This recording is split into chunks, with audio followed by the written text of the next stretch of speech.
Magandang hapon sa lahat, saan man sulok ng Pilipinas, Luzon, Visayas, at sa Mindanao.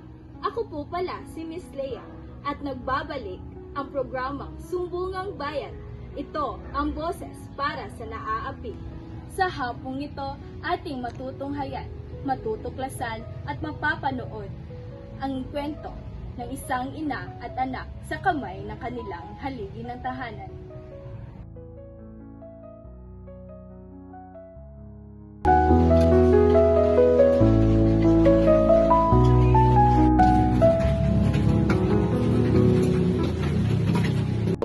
Cindy!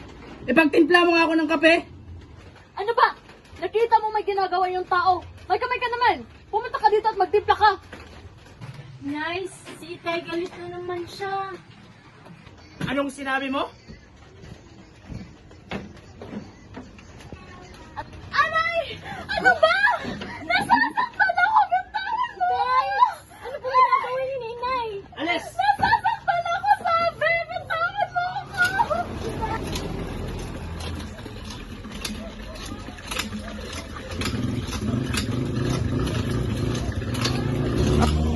Cindy!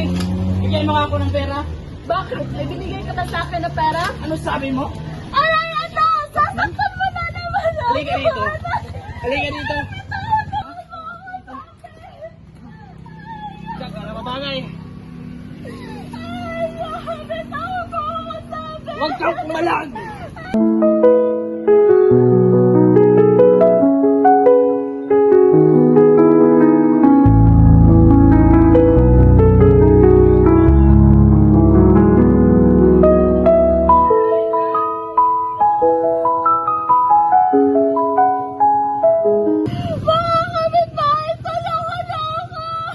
Pag sinabi kong pagbigay ka ng pera, pagbigay ka!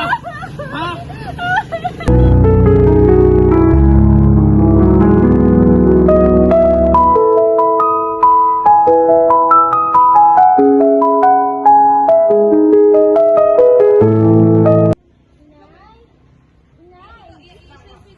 Ay, Inay!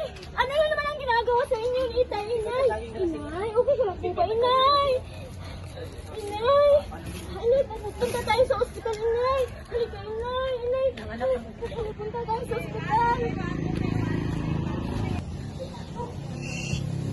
Inay!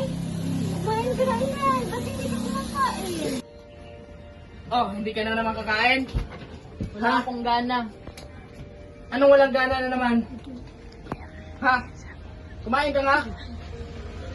Sinabing kumain ka eh! Aray, ano ba? Sinabing wala akong gana! Aray! Aray! Halika. Alis! Alis ka dyan! Kayong dalawa. Huwag mo sakpan, aray ko! Mawalang silbi! Tao po, nandito po ba si Mrs. Cindy? Ano po kayo? Inay po, nahanap ko, Inay! Opo, nasaan po siya? Bakit po? Ano po kailangan nila? Araw po, Mrs. Andito po kami dahil narinig namin sa mga kapitbahay na sumbong sa amin na binugbog daw kayo ng asawa mo. Totoo po ba yun, Mrs.? Oo po yun, sir. Hindi po kayo.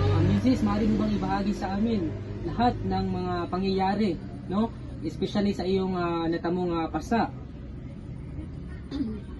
Unang-una po, sir, siguro, ang lahat ng ito ay nag-umpisa noong mga pangangailangan niya na hindi ko agad na ibibigay.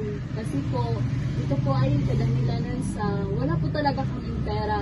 Kaya kadalasan po, mabilis minit ang kanyang ulo at nauwi na po sa sakalan, sakitan at pagbubugbog po, sir. Huwag kayong matakot, Mrs., dahil meron tayong batas na anti-vowsy under Republic Act 9262. Ang batas na ito ay magprotekta sa mga kababaihan at sa mga anak ninyo.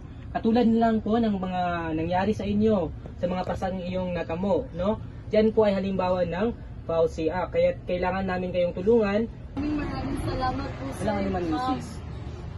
Isang paalala para sa mga kababaihan na maging wais sa pagpili ng mapapangasawa. Muli, Ako po si Miss Leia at ito ang programang Sumbungang Bayan.